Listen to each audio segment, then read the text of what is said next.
రైతులందరికీ నమస్తే. నా పేరు సుమన్, జియాలజిస్ట్. ఈరోజు నేను యాదాద్రి జిల్లా రాయగిరి అనే గ్రామంలో రాయగిరి చెరువు కింద ఉన్న పొలంలో బోర్ పాయింట్ కోసం సర్వే చేస్తున్నా. రషీద్ అనే యువ రైతు పొలంలో చేస్తున్నా. వీళ్ళకి పోయిన ఎండాకాలంలో ఒక బోర్ వేయించాను, సక్సెస్ అయింది. కాబట్టి వాళ్ళు మళ్ళీ నన్ను ఇక్కడ కూడా చూడాలని అన్నారు. మొన్న రీసెంట్గా రాజన్న సిరిసిల్ల రుగడ అనే గ్రామంలో సర్వే చేశాను. వాళ్ళకున్న ఎకరంలో నల్లరేగడే సేమ్ ఈ విధంగానే ఉంది.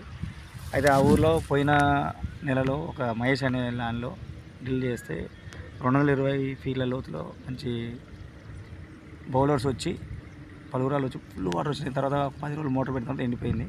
తర్వాత మళ్ళీ అదే ఊర్లో వాళ్ళు వేరే వాళ్ళు పిలిచారు, వెళ్ళాము. అక్కడ డ్రిల్ బిట్టు 4 నుంచి 5 నిమిషాలు పడుతుంది, కానీ వాటర్ రాలేదు, డ్రై ప్యాక్స్ వచ్చినాయి. కానీ ఏం కాదు, డ్రిల్ చేసుకుంటూ వెళ్ళానని చెప్పిన 410 ఫీట్లలో ఫుల్ వాటర్ వచ్చినాయి. చాలా హ్యాపీగా ఫీల్ అవుతుంది.